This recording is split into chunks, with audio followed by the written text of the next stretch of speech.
शनी शिंगणापूर बनावट ॲप प्रकरणाच्या तपासाला वेग। देवस्थान कर्मचाऱ्यांच्या खात्यात तब्बल 1 कोटीहून अधिकची रक्कम जमा। 2 कर्मचाऱ्यांची पोलिसांकडून चौकशी। माझगाव मुंबई ते विजयदुर्ग अशी रोरो सेवा सुरू होणार। गणेश चतुर्थीच्या 3 दिवस आधी सेवा सुरू होणार। सिंधुदुर्ग बंदर निरीक्षक उमेश महाडिक यांची माहिती। राज्यातल्या 5 लाख विस्थापित सिंधी परिवारांना मालमत्ता पत्र मिळणार। महसूल मंत्री चंद्रशेखर बावनकुळे यांची माहिती। भिवंडीवाडा रस्त्यावरील खड्ड्यामुळे वाहनाचा अपघात। अपघातात एकाचा मृत्यू। मृताच्या नातेवाईकांचं आंदोलन। संबंधित ठेकेदारावर गुन्हा दाखल करण्याची मागणी।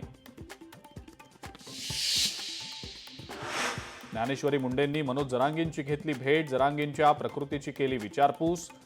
उद्या मुख्यमंत्री देवेंद्र फडणवीसांना भेटणार।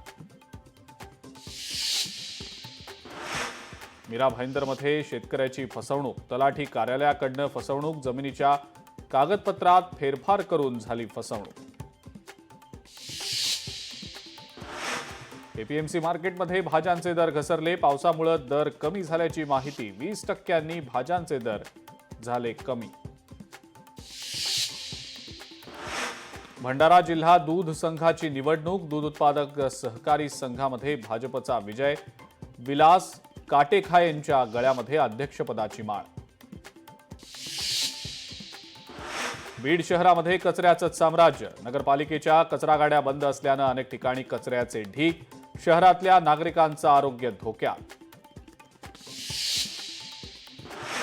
चिपळूणमध्ये डॉक्टरच्या मुलाची आत्महत्या।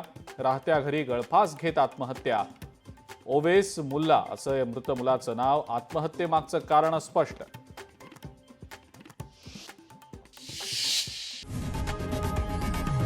लोकशाही मराठी ऐका, पहा, जागरूक रहा।